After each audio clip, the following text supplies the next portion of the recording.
तो संस्कृत मस्ती चैनल पर पाठ 2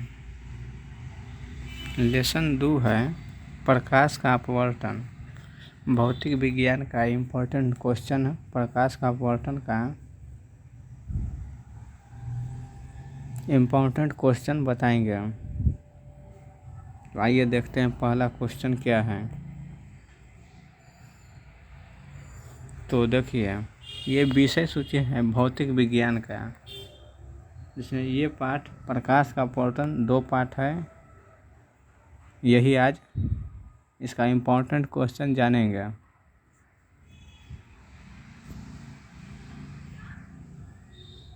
तो अध्याय 2 प्रकाश का अपवर्तन का पहला इम्पोर्टेंट क्वेश्चन है प्रकाश के अपवर्तन से आप क्या समझते हैं। प्रकाश के अपवर्तन से आप क्या समझते हैं?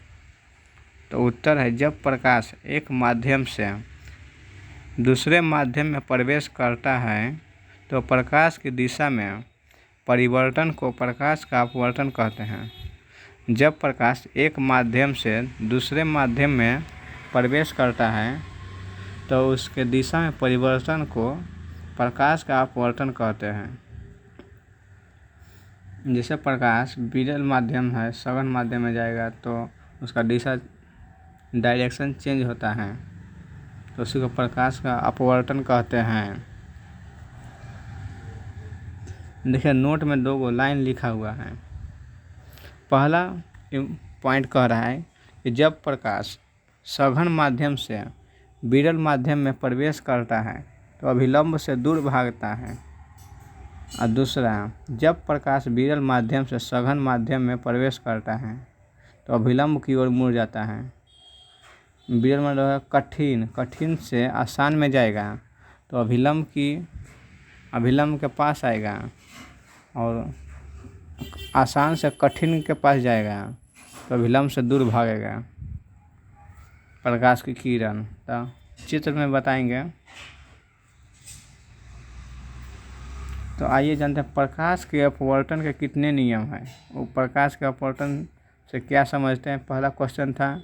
दूसरा नंबर क्वेश्चन है कि प्रकाश के अपवर्तन के कितने नियम हैं। जैसे प्रकाश के परावर्तन का 2 नियम था, उसी प्रकार प्रकाश के अपवर्तन के भी 2 नियम हैं। तो प्रकाश के अपवर्तन का 2 नियम हैं। पहला नियम है आपतित किरण, परावर्तित किरण तथा आपतन बिंदु पर डाला गया विलंब तीनों एक ही तल में होता है। हो गया। पहला नियम है आपतित किरण, अपवर्तित किरण तथा आपतन बिंदु पर डाला गया विलंब तीनों एक ही तल में होता है। और उसमें था परावर्तन में कि आपतित किरण परावर्तित किरण था, यहाँ जो अपवर्तित किरण है वहाँ परावर्तित किरण था।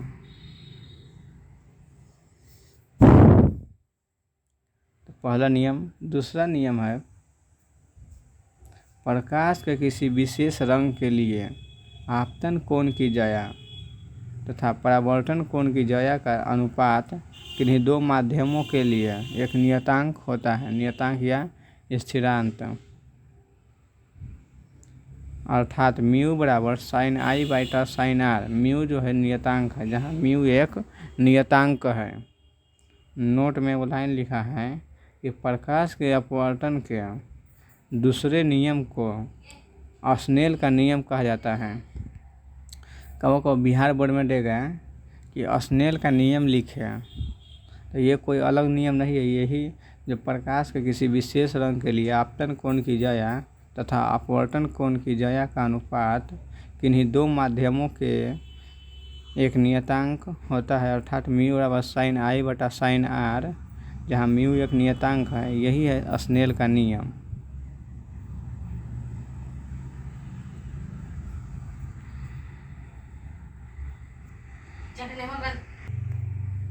अब प्रश्न संख्या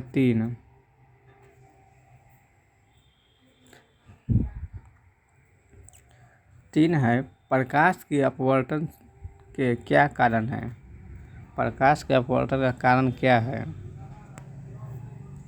तो उत्तर विभिन्न माध्यमों में प्रकाश का वेग भिन्न भिन्न होता है, अर्थात प्रकाश का वेग भिन्न भिन्न माध्यम में भिन्न भिन्न होता है। जब प्रकाश एक माध्यम से दूसरे माध्यम में प्रवेश करता है तो उसके चाल में परिवर्तन हो जाता है, जो प्रकाश का अपवर्तन का कारण है। मुख्यतः यही कारण है कि जब प्रकाश एक माध्यम से दूसरे माध्यम में प्रवेश करता है तो उसके चाल में गति में परिवर्तन हो जाता है, जो प्रकाश के अपवर्तन का कारण बनता है। कांच की आयताकार पट्टी से होकर प्रकाश का अपवर्तन को दिखाया। जैसे ये ABCD एक कांच की पट्टी है।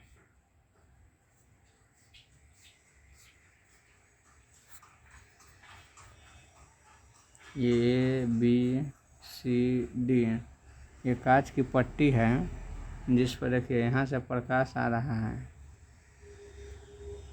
ये बाहर का जो है वायु है, वातावरण में वायु रहता है जो विरल माध्यम, और एक कांच की पट्टी जो है सघन माध्यम।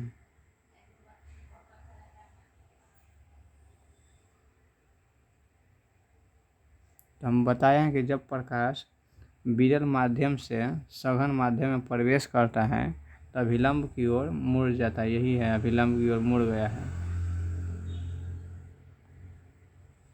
उसको जाना चाहिए था इस पथ पर, लेकिन अभिलंब के मुड़कर इस पथ पर आ गया। यही है अभिलंब।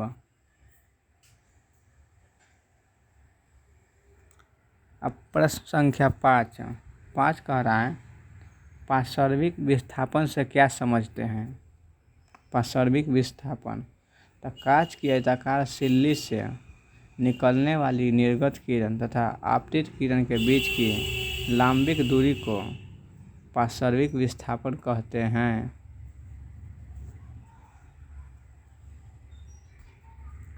प्रश्न संख्या 6 प्रकाश के अपवर्तन के प्रभावों को लिखें। तो प्रकाश के अपवर्तन के प्रभाव निम्नलिखित हैं।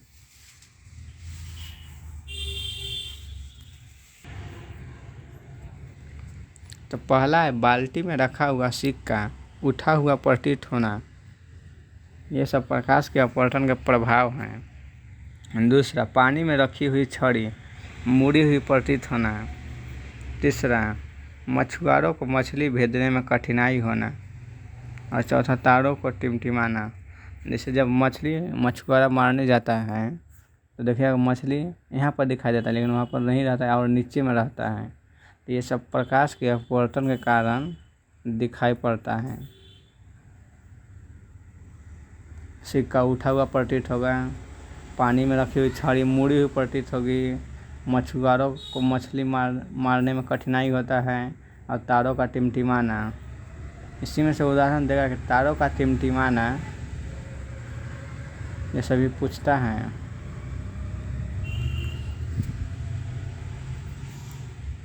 अब प्रश्न संख्या 7 अपवर्तनांक से क्या समझते हैं। अपवर्तनांक तो निर्वात में प्रकाश की चाल और किसी माध्यम में प्रकाश की चाल के अनुपात को उस माध्यम का अपवर्तनांक कहते हैं। निर्वात में प्रकाश की चाल और उस माध्यम में प्रकाश की चाल के अनुपात को उस माध्यम का अपवर्तनांक कहते हैं। इसे म्यू या न्यू, ये म्यू को इस प्रकार सूचित किया जाता है और न्यू को n से सूचित किया जाता है। तब इसका फार्मूला होगा किसी माध्यम का अपवर्तनांक इज इक्वल टू निर्वात में प्रकाश की चाल बटा उस माध्यम में प्रकाश की चाल।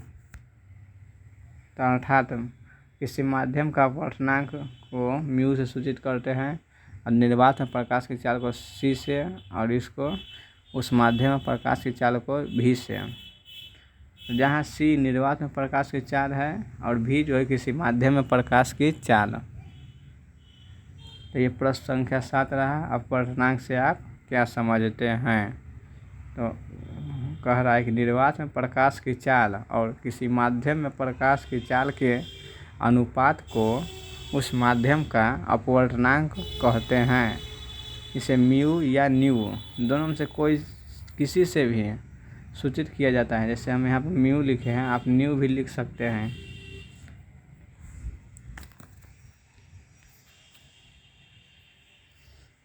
तो ये कुछ तरल पदार्थ का अपवर्तनांक है, इधर ठोस पदार्थ का अपवर्तनांक है। तरल पदार्थ में वायु का अपवर्तनांक पूछेगा तो 1.0003। पानी का अपवर्तनांक तो 1.33। केरोसिन का अपवर्तनांक तो 1.44। 4 नंबर अल्कोहल का अनुपात, अल्कोहल का अपवर्तनांक तो 1.36। तारपीन का अपवर्तनांक तो 1.47। कार्बन डाइसल्फाइड का अपवर्तनांक 1.63। 7 नंबर है बेंजीन का अपवर्तनांक 1.50। 8 नंबर है पिघला क्वार्ट्ज, इसका अपवर्तनांक होता है 1.46।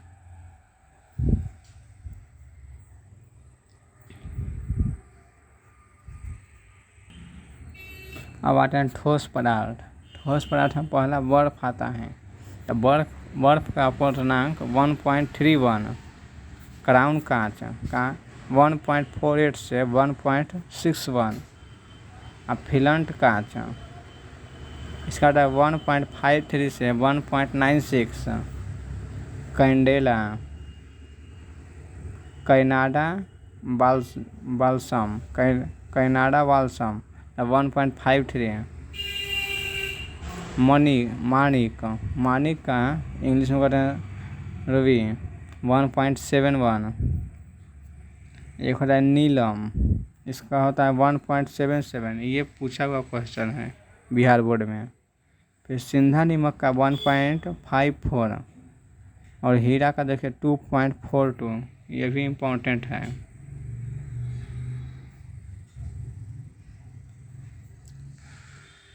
इधर से ये सब अपवर्तनांक है तरल पदार्थ और ठोस पदार्थ का।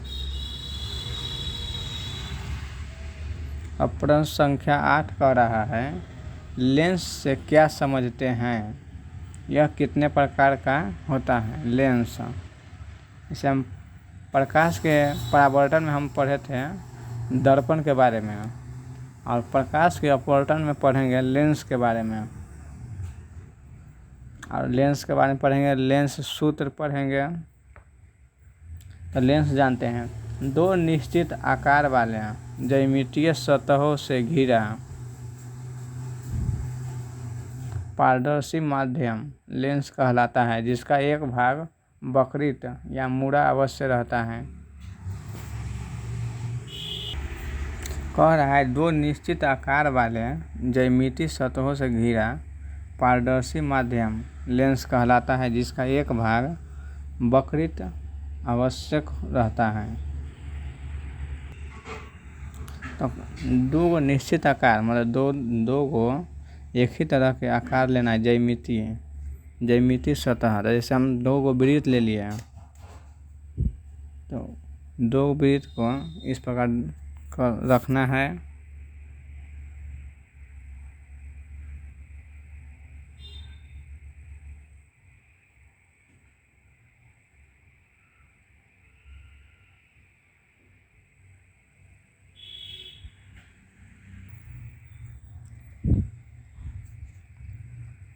और उसको इस प्रकार काटिएगा तो एक लेंस तैयार होगा, और इस लेंस का नाम होगा उत्तल लेंस।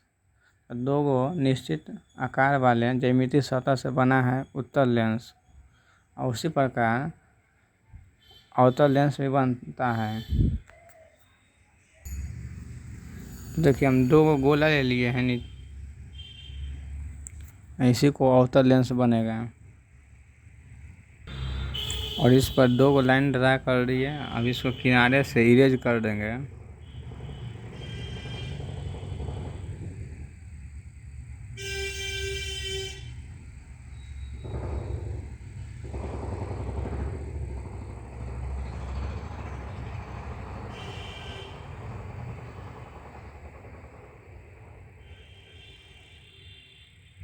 तो ये जो बना द लेंस, इसका नाम है अवतल लेंस।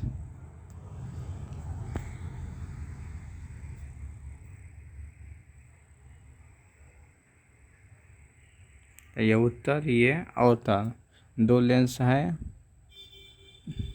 तो यह दो प्रकार का होता है, लेंस दो प्रकार के होता है, हम बताएं उत्तल लेंस और बैसल लेंस जो किनारों पर पतला और बीच में मोटा होता है उसे उत्तल लेंस कहते हैं। उत्तल लेंस को अभिसारी लेंस भी कहते हैं। और दर्पण में देखिए, दर्पण में अभिसारी को अवतल कहते थे, अवतल दर्पण को अभिसारी दर्पण, लेकिन इसमें उल्टा हो जाता है। इसमें उत्तल लेंस को अभिसारी लेंस और अवतल लेंस को अपसारी लेंस। तो उत्तल लेंस किसे कहते हैं? तो वैसा लेंस जो किनारों पर पतला और बीच में मोटा होता है उसे उत्तल लेंस कहते हैं। उत्तल लेंस को अभिसारी लेंस भी कहते हैं।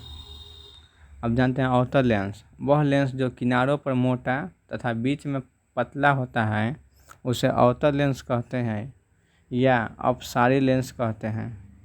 तो ये दोनों डायग्राम जरूर बना लीजिएगा, पेंसिल से बनाए हैं या फिर आप कलम से भी बना सकते हैं। अब चलते हैं क्वेश्चन नंबर 9 की ओर।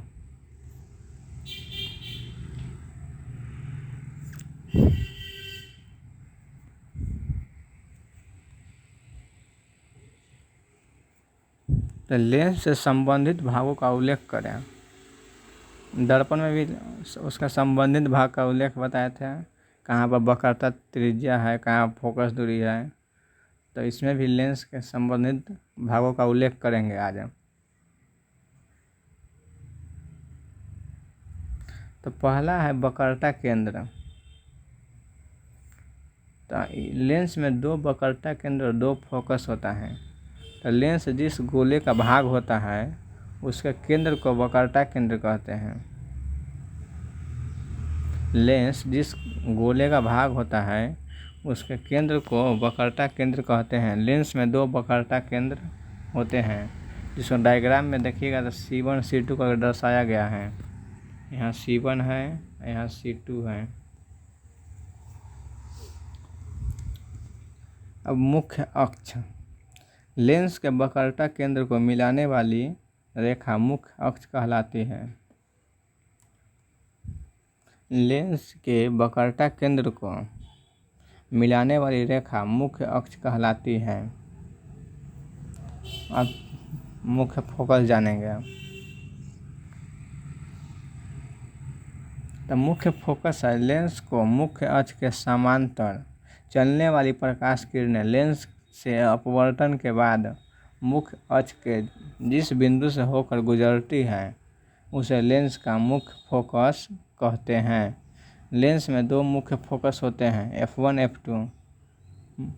लेंस के मुख्य अक्ष के समांतर चलने वाली प्रकाश किरणें लेंस से अपवर्तन के बाद मुख्य अक्ष के जिस बिंदु से होकर गुजरती है उसे लेंस का मुख्य फोकस कहते हैं। लेंस में दो मुख्य फोकस होते हैं, F1 F2, दो वक्रता केंद्र और दो मुख्य फोकस।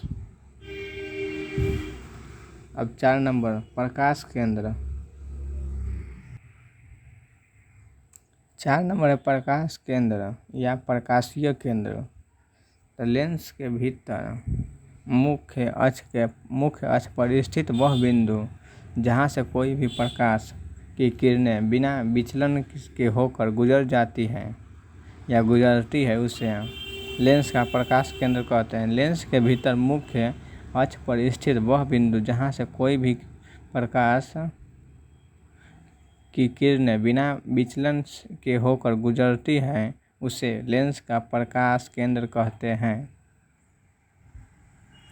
अब 5 नंबर है फोकस दूरी। फोकस दूरी से तब लेंस के प्रकाश केंद्र और मुख्य फोकस के बीच की दूरी को लेंस के प्रकाश केंद्र और मुख्य फोकस के बीच की दूरी को फोकस दूरी कहते हैं। 6 लेंस के द्वारक। तो लेंस के वृत्तीय परिधि के व्यास को लेंस का द्वारक कहते हैं।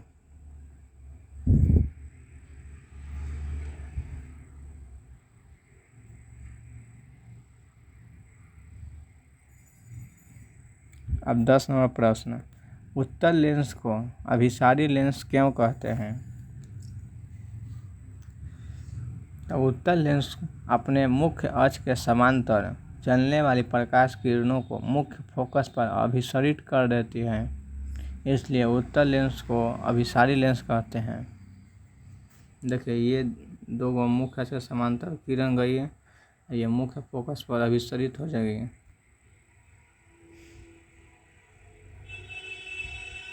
इसलिए मुख्य उत्तल लेंस को अभिसारी लेंस कहते हैं। अब 11 नंबर, अवतल लेंस को अपसारी लेंस क्यों कहते हैं? तो अवतल लेंस अपने मुख्य अक्ष के समांतर चलने वाली प्रकाश किरणें को मुख्य फोकस पर अपसरित कर देती है, इसलिए अवतल लेंस को अपसारी लेंस कहते हैं।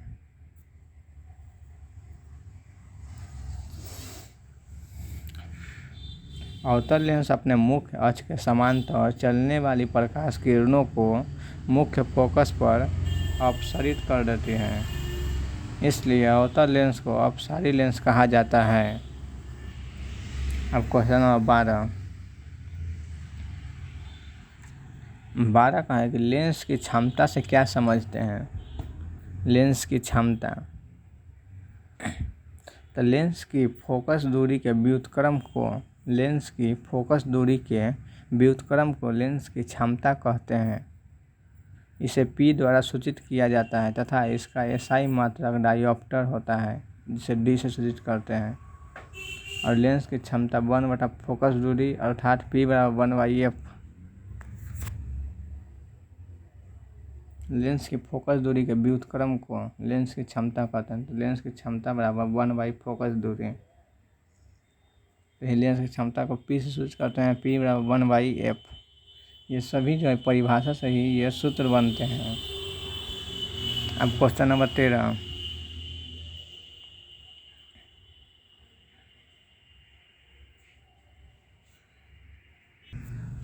13, नंबर है उत्तल लेंस और अवतल लेंस में अंतर स्पष्ट करें।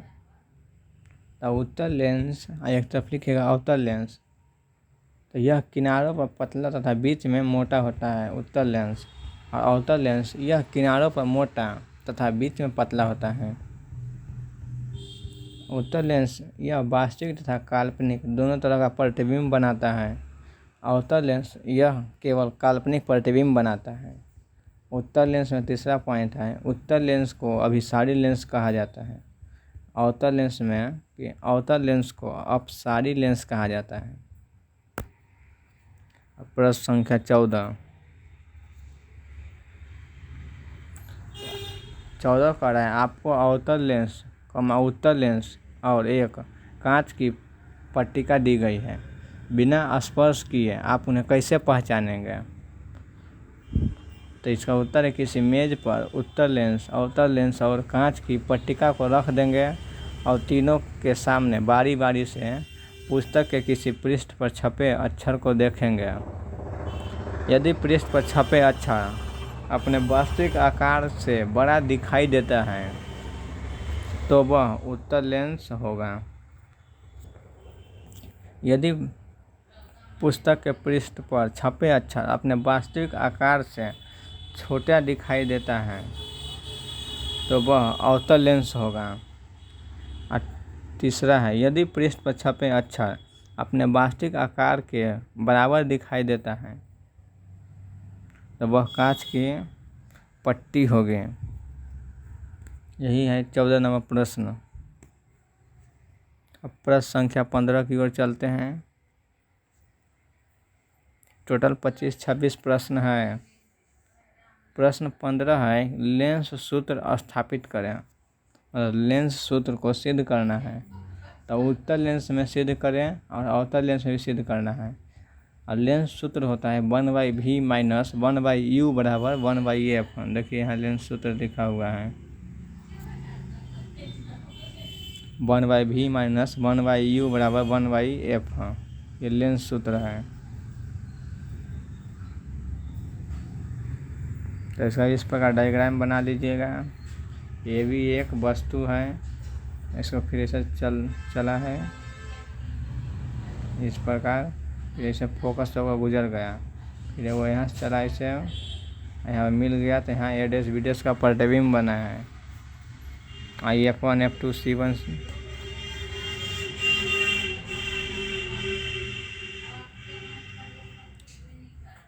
अब इसमें लिखना है, माना कि एमएन एक उत्तल लेंस है, इसमें किसी वस्तु ए बी का वास्तविक प्रतिबिंब ए डैश बी डैश बनता है। स्पष्ट। अब त्रिभुज ए ओ बी,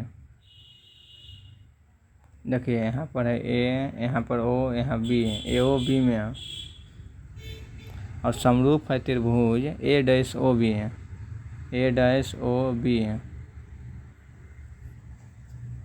तो इसमें निकलेगा ए बी बटा ए डैश बी डैश बराबर ओ ए बटा ओ ए डैश, ये फर्स्ट हो गया। इसी प्रकार त्रिभुज डी ओ एफ,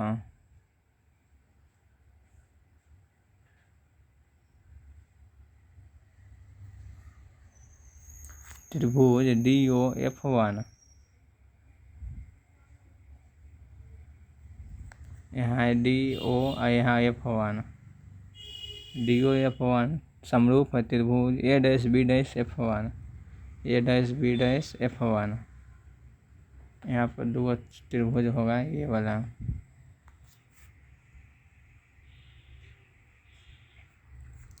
तो इसमें निकलेगा ओ डी बटा ए डैश बी डैश बराबर ओ एफ वन बटा ए डैश एफ वन, इस समीकरण 2 हो जाएगा।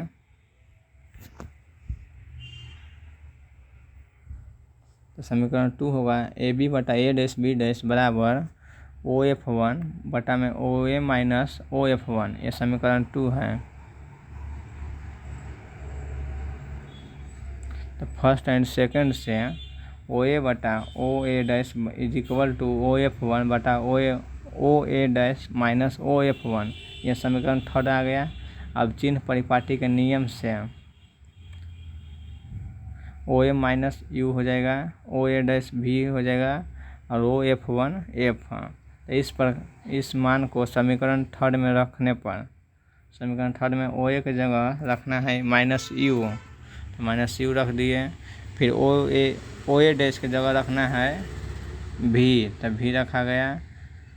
फिर ओ एफ वन की जगह रखना है एफ, और ओ ए डैश की जगह रखना है भी, और ओ एफ वन की जगह रखना है एफ। इस पर सभी रख दिए यहाँ पर। उसको फिर क्रॉस मल्टीप्लिकेशन, इस पर गुना होता है।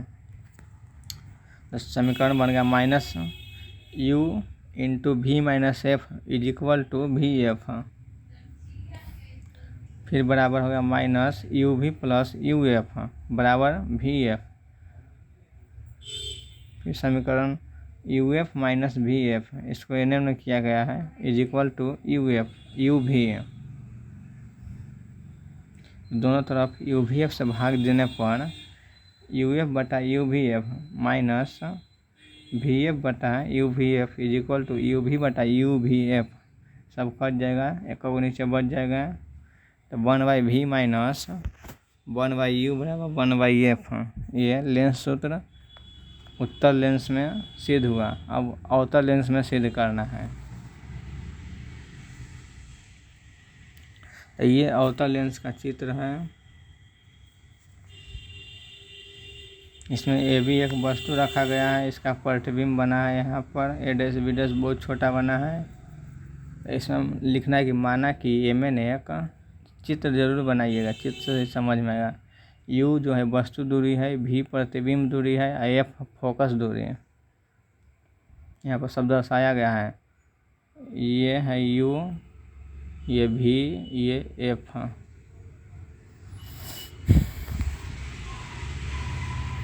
तो माना कि एम एन एक अवतल लेंस है, इसमें किसी वस्तु ए बी का काल्पनिक प्रतिबिंब ए डैश बी डैश बनता है। स्पष्ट त्रिभुज निकालिए ए ओ बी, त्रिभुज ए ओ बी समरूप है त्रिभुज A dash O B dash. तो इसमें निकलेगा ए बी बटा ए डैश बी डैश बराबर है ओ ए बटा ओ ए डैश, ये समीकरण फर्स्ट हो गया।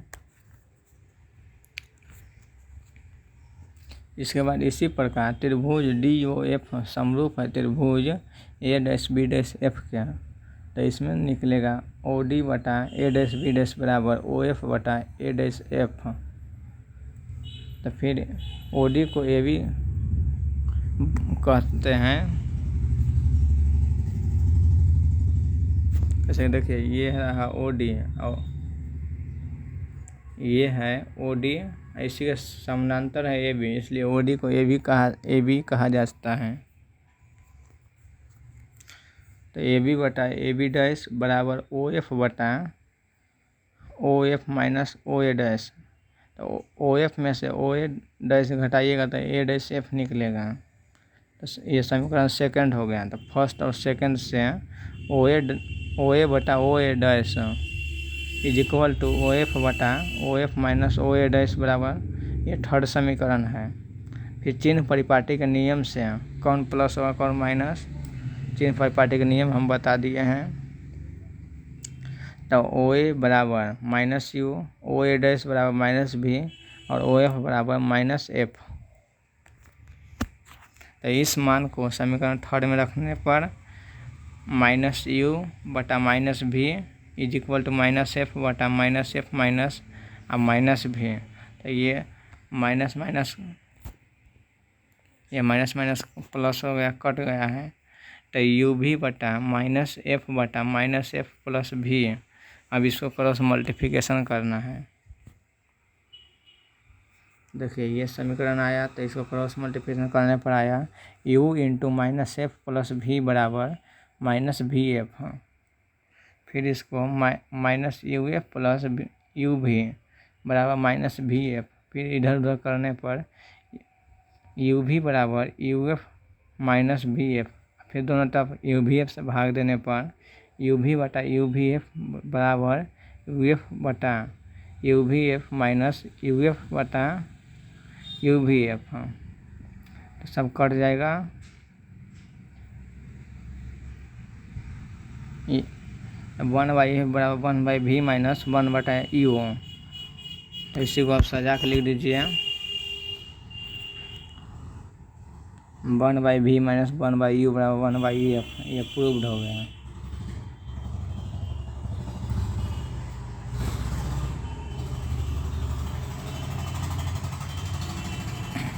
अब आया 16 नंबर प्रश्न। उत्तल लेंस में बनने वाले प्रतिबिंब की स्थिति एवं प्रकृति बताएं। मतलब कहाँ पर रखने और कहाँ पर प्रतिबिंब बनेगा और उसका प्रकृति क्या है। तो पहला, जब वस्तु अनंत पर स्थित हो तब क्या होगा। दूसरा है जब वस्तु अनंत और वक्रता केंद्र के बीच स्थित हो। टोटल 6 कंडीशन बनते हैं। तीसरा है जब वस्तु वक्रता केंद्र पर स्थित हो। चौथा जब वस्तु वक्रता केंद्र और मुख्य फोकस के बीच स्थित हो। पांचवा जब वस्तु मुख्य फोकस पर स्थित हो।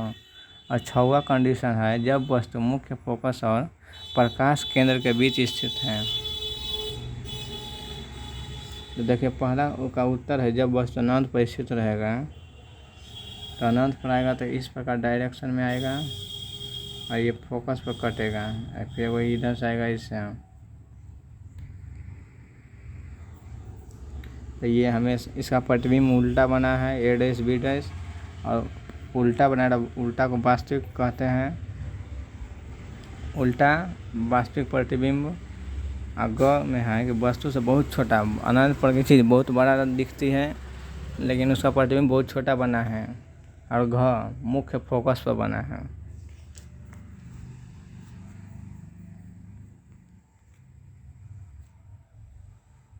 ये दूसरा है जब वस्तु अनंत और वक्रता केंद्र के बीच स्थित रहेगा तो इसका प्रतिबिंब बनेगा यहाँ पर स्थित है। ये वक्रता केंद्र हो गया और इधर अनंत है, तो ये बीच में स्थित है वस्तु ए बी।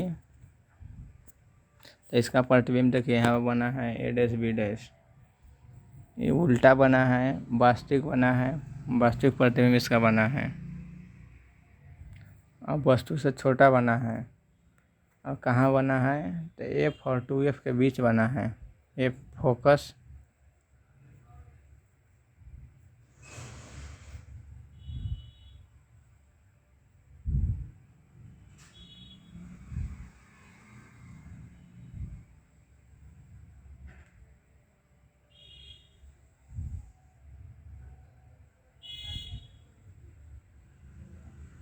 थर्ड कंडीशन है जब वस्तु वक्रता केंद्र पर स्थित हो। इसको सी की जगह 2f भी कह सकते हैं। जैसे यहाँ देखिए f डैश 2f तो 2f डैश या c तो c डैश, इस पर भी कहा जा सकता है।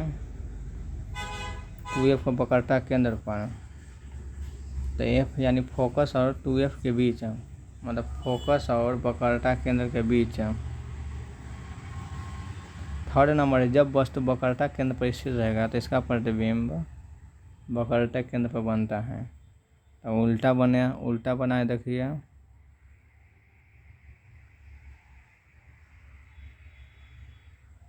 उल्टा, तब वास्तविक प्रतिबिंब बनेगा, वस्तु से बड़ा बना है, वस्तु के बराबर बना है, और घ 2f यानी वक्रता केंद्र पर बना है प्रतिबिंब। ये तीसरा कंडीशन वाला है।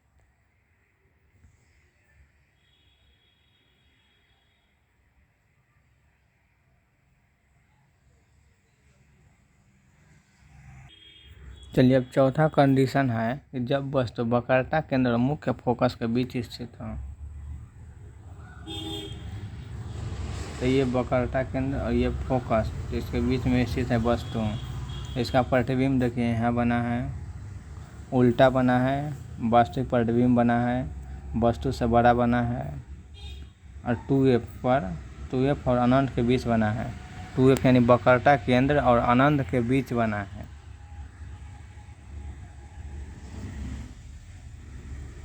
अब पांचवा कंडीशन है जब वस्तु मुख्य फोकस पर स्थित रहेगा। मुख्य फोकस ये फोकस पर स्थित रहेगा, तब देखिए इसका प्रतिबिंब उल्टा बना है, देखिए नीचे की ओर भाग रहा है लाइन, तो उल्टा बना है, वास्तविक प्रतिबिंब बना है, और ग वस्तु से बहुत बड़ा बना है। फोकस पर अनंत पर प्रतिबिंब बनेगा, तो अनंत पर बहुत बड़ा प्रतिबिंब बनता है, और घ है अनंत पर। ये पांचवा कंडीशन। अब छठवां कंडीशन, छह है जब वस्तु मुख्य फोकस और लेंस के बीच स्थित है। तो इसका प्रतिबिंब सीधा बना है, देखिए यहाँ पीछे बना है, तो देखिए ये आगे जो है इस प्रकार भाग रहा है दोनों, तो ये आगे तो मिलेगा नहीं, तो पीछे ही ना मिलेगा, इसलिए ए बी का वस्तु का प्रतिबिंब उसके पीछे बना है, तो सीधा बना है, काल्पनिक बना है, वस्तु से बड़ा और लेंस के सामने। ये छठवां कंडीशन था। अब क्वेश्चन नंबर 17 है अवतल लेंस में बनने वाले प्रतिबिंब को किरण आरेख द्वारा दर्शाएं। तो ये अवतल लेंस में बना है प्रतिबिंब, मात्र एक ही कंडीशन इसका है, तो इसका सीधा प्रतिबिंब बना है, देखिए ये वस्तु है, यहाँ प्रतिबिंब बना है, सीधा तक काल्पनिक या आभासी प्रतिबिंब वस्तु से छोटा और लेंस के सामने बना है। ये प्रश्न संख्या 17 था। तो अब 17 के बाद चलते हैं 18 नंबर प्रश्न की ओर। 18 है एक उत्तल लेंस की फोकस दूरी 20 सेंटीमीटर है, तो उसकी क्षमता क्या होगी। फोकस दूरी 20 सेंटीमीटर दिया है, उसका क्षमता पूछ रहा है। लेंस की क्षमता बताए हैं 1/f है, P बराबर 1/f सूत्र होता है, देखिए ये हमेशा मीटर में चाहिए मान, तो सेंटीमीटर में दिया है, जिसको मीटर में पहले कन्वर्ट करेंगे, तो मीटर में करने के लिए 100 से भाग दे दिया, तो 20/100 हो गया, तो 1/5 ये मीटर में हो गया फोकस दूरी। तो इसको P बराबर 1/f, तो 1/1/f लिखे 1/5, तो ये 5 ऊपर चला जाएगा, तो यही है 1 गुना 1/5/f, तो इसलिए 5 डायोप्टर आंसर। ये न्यूमेरिकल है, ये सभी आते रहते हैं प्रश्न, ऑब्जेक्टिव में आएगा या फिर सब्जेक्टिव में भी दे देता है बनाने के लिए 2 नंबर में। तो ये सभी अच्छे से क्लियर होना चाहिए कि सेंटीमीटर में दिया रहेगा तो इसको पहले मीटर में कन्वर्ट कर लेंगे, उसके बाद क्षमता का सूत्र लगा देंगे P बराबर 1/F।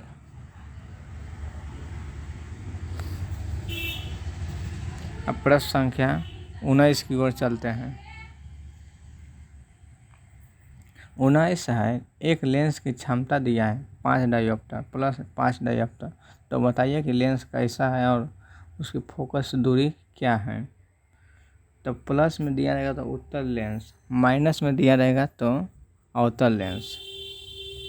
यहाँ प्लस 5 डायोप्टर दिया है तो उत्तल लेंस है लेंस, और इसका फोकस बताना है, फोकस दूरी क्या है। तो P बराबर 5 डायोप्टर, तो P बराबर 1/F सूत्र पढ़े हैं, तो इस हिसाब से F बराबर 1/P है, तो 1/5 मीटर हो गया। और इसको सेंटीमीटर में कन्वर्ट करेंगे तो 100 से गुना करना है, तो 1/5 गुना 100 तो 20 सेंटीमीटर इसका फोकस दूरी हो गया। वो ऑप्शन में देख लीजिएगा, मीटर में ऑप्शन दिया है या सेंटीमीटर। अगर सेंटीमीटर में ऑप्शन दिया है तो सेंटीमीटर निकाल लेंगे, अगर मीटर में ऑप्शन दिया रहेगा तो मीटर में ये 1/5 मीटर आंसर लगा सकते हैं, या फिर ये। अब क्वेश्चन नंबर 20 की ओर चलते हैं। 20 है, एक अवतल लेंस की फोकस दूरी 2 मीटर है, तो उसकी क्षमता क्या होगी। देखिए यह अवतल लेंस है, तो अवतल लेंस की फोकस दूरी ऋणात्मक होती है चिन्ह परिपाटी के नियम के अनुसार। 2 मीटर फोकस दूरी दिया है, तो लेंस अवतल है तो फोकस दूरी -2 मीटर, तो P बराबर 1/F सूत्र से 1/-2 तो -0.5 डायोप्टर आंसर।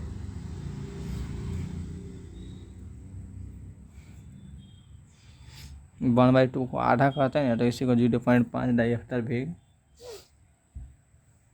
तो अवतल लेंस की फोकस दूरी ऋणात्मक होती है चिन्ह परिपाटी के नियम के अनुसार, और उत्तल लेंस की फोकस दूरी धनात्मक होती है। तो ये 20 नंबर समझ गए। अब चलते हैं 21 नंबर। 21 है, एक डायोप्टर क्षमता को परिभाषित करें। तो एक डायोप्टर क्षमता का तात्पर्य है कि उस लेंस की फोकस दूरी 1 मीटर है। 1 मीटर जिसका फोकस दूरी रहेगा उसका क्षमता 1 डायोप्टर है। 22 नंबर है प्रश्न, हीरा का अपवर्तनांक 2.42 है, इस कथन का क्या तात्पर्य है। तो हीरा का अपवर्तनांक 2.42 है, इस कथन का तात्पर्य है कि वायु में प्रकाश का वेग हीरा में प्रकाश के वेग 2.4 गुना है, 2.42 गुना है।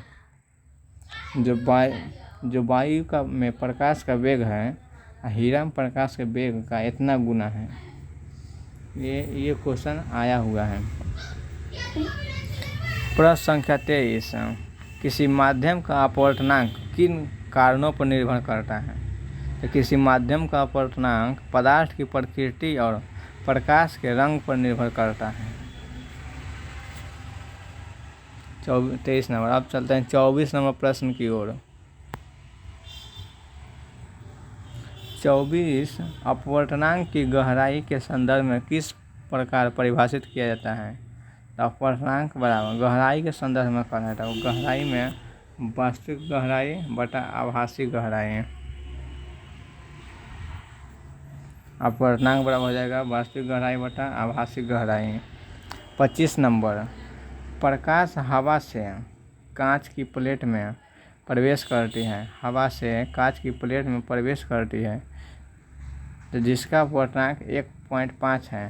तो कांच में प्रकाश का वेग ज्ञात करें। यदि हवा में प्रकाश का वेग 3 × 10⁸ मीटर प्रति सेकंड है, तो कांच का अपवर्तनांक दिया है 1.5, प्रकाश का वेग 3 × 10⁸ मीटर प्रति सेकंड, और कांच में प्रकाश का वेग क्या होगा ये निकालना है। तो हमें म्यू बराबर पढ़ाए हैं, म्यू या न्यू बराबर C/V होता है। तो ये न्यू का मान दिया 1.5 और C जो है इसका हो जाएगा 3 × 10⁸, ये दिया है प्रकाश का वेग, और V जो है कांच में प्रकाश का वेग निकालना है उस वस्तु में से जो होता है, तो ये भी को इधर भेज देंगे गुना में और ये इसको ले आएंगे इधर भागा में। तो भी बराबर 3 गुना 10 के पावर 8 बटा 1.5 और 1.5 से 2 बार में कट जाएगा 3, तो 2 गुना 10 के पावर 8 मीटर प्रति सेकेंड आंसर। ये 25 नंबर प्रश्न। अब चलते हैं 26 नंबर। टोटल प्रश्न 26 गो है। 26 नंबर कह रहा है कि 20 सेंटीमीटर गहरा एक तालाब जल में से 20 सेंटीमीटर गहरा एक तालाब जल से भरा है। जल का अपवर्तनांक 4/3 उस तालाब की आभासी गहराई ज्ञात करें यदि उसे लंबवत देखा जाता है। उसे गहराई ज्ञात करना है, तो अपवर्तनांक बराबर वास्तविक गहराई बटा आभासी गहराई। तो अपवर्तनांक का मान दिया है 4/3, तो यहाँ 4/3 लिख दिए और दिया है 20 सेंटीमीटर गहरा, तो वास्तविक गहराई 20 सेंटीमीटर है, तो यहाँ 20 हो गया और आभासी गहराई ज्ञात करने के लिए कह रहा है, तो ये आभासी है, तो 4 से ऊपर 20 कट गया 5 बार में, तो आभासी गहराई हो गया 15 सेंटीमीटर आभासी गहराई। तो ये देखने में लगेगा कि 15 सेंटीमीटर गहरा है और रहेगा 20 सेंटीमीटर गहरा, इसका मतलब अपवर्तनांक में यही होता है। मछली को मारने वाला को लगेगा कि पास ही में है आ रहेगा और नीचे। तो ये प्रश्न संख्या 26 था। अब इसका ऑब्जेक्टिव प्रश्न करेंगे।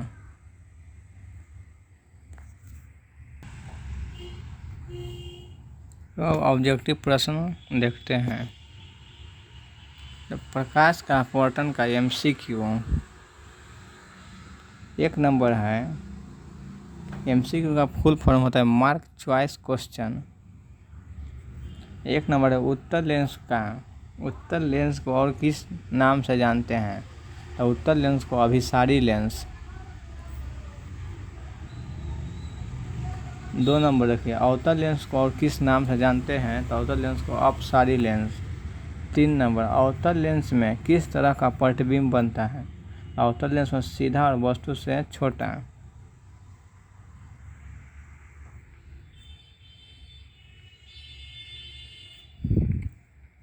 4 उत्तल लेंस में काल्पनिक प्रतिबिंब कब बनता है, उत्तल लेंस में काल्पनिक प्रतिबिंब कब बनता है, तो जब वस्तु प्रकाश केंद्र और मुख्य फोकस के बीच स्थित रहेगा तब काल्पनिक प्रतिबिंब बनेगा। 5 नंबर देखिए लेंस का आवर्धन कितना होता है, तो V/U। वही दर्पण का रहता है आवर्धन, दर्पण का आवर्धन माइनस होता है -V/U और लेंस का V/U +1। 6 नंबर देखिए उत्तल लेंस में वक्रता केंद्र पर रखने पर उसका प्रतिबिंब कहाँ बनेगा, उत्तल लेंस में वक्रता केंद्र पर प्रतिबिंब वक्रता केंद्र पर वस्तु को रखने पर उसका प्रतिबिंब वक्रता केंद्र पर ही बनता है। ये सही आंसर हो गया वक्रता केंद्र पर। अब 7 नंबर प्रश्न देखते हैं। 7 नंबर प्रश्न है कि उत्तल लेंस में वस्तु यदि अनंत पर स्थित हो, उत्तल लेंस में वस्तु अनंत पर स्थित रहेगा तो उसका प्रतिबिंब कहाँ बनेगा, तो मुख्य फोकस पर बनेगा, और फोकस पर रहेगा तो अनंत पर बनेगा। यही क्रिया होता है दर्पण में भी। 8 नंबर देखिए 20 सेंटीमीटर फोकसांतर वाले उत्तल लेंस की क्षमता क्या होगी, इसका 5 डायोप्टर होगा। इसको हम न्यूमेरिकल में पीछे क्वेश्चन नंबर 21-22 ऐसे ही है उसमें बताए हैं किस प्रकार निकाला जाता है। पहले सेंटीमीटर को मीटर में कन्वर्ट करेंगे तो 1/5 आ जाएगा। 1/5 को 1/f सूत्र होता है लेंस की क्षमता का, तो उस प्रकार ठीक करेंगे तो 5 डायोप्टर आंसर आ जाएगा। अब प्रश्न संख्या 9 कह रहा है 1 मीटर फोकसांतर वाले उत्तल लेंस की क्षमता क्या होगी? तो उसका 1 डायोप्टर सही आंसर। 10 नंबर देखिए, 50 सेंटीमीटर फोकसांतर वाले अवतल लेंस की क्षमता क्या होगी? अवतल लेंस पूछ रहा है, तो अवतल लेंस में ऋणात्मक हो जाएगा। उत्तल लेंस की फोकस दूरी धनात्मक और अवतल लेंस की फोकस दूरी ऋणात्मक होती है, इसलिए इसका -2 डायोप्टर आंसर। नोट में देखिए, चूँकि उत्तल लेंस की फोकस दूरी धनात्मक होती है अतः उसका क्षमता भी धनात्मक होता है, जबकि अवतल लेंस की फोकस दूरी ऋणात्मक होती है, इसलिए इसकी क्षमता भी ऋणात्मक होती है। 10 का हो गया। 11 नंबर देखिए, लेंस के किस भाग से प्रकाश का अपवर्तन नहीं होता है? लेंस के किस भाग से प्रकाश का अपवर्तन नहीं होता है? तो प्रकाश केंद्र से प्रकाश का अपवर्तन नहीं होगा।